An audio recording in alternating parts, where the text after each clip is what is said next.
At least 130 people are dead now after a terrorist attack in Russia by members of the Islamic State. As CBS's Christian Benavidez reports, just this month, U.S. intelligence warned of a potential attack in Russia. Memorials across Russia Saturday as crews worked to remove debris from Crocus City Hall. The concert venue in the outskirts of Moscow had been set on fire by gunmen who perpetrated that country's deadliest terrorist attack in decades.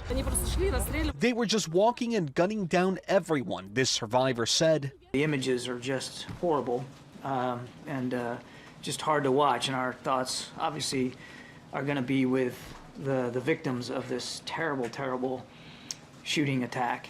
The Islamic State claimed responsibility. Russian officials say they've detained 11 people, including 4 suspected gunmen detained in western Russia. They were moving in the direction of Ukraine, said Russian President Vladimir Putin, who did not mention ISIS in his speech.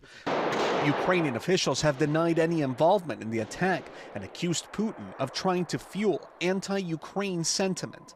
The U.S. Embassy recently warned about the threat of terrorist attacks in Moscow.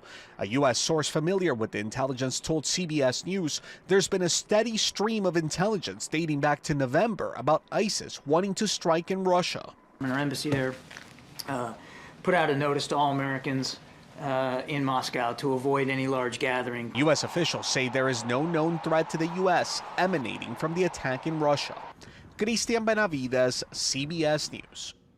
According to Russian news reports, the gunmen were identified as citizens of Tajikistan, a former Soviet country in Central Asia that borders Afghanistan.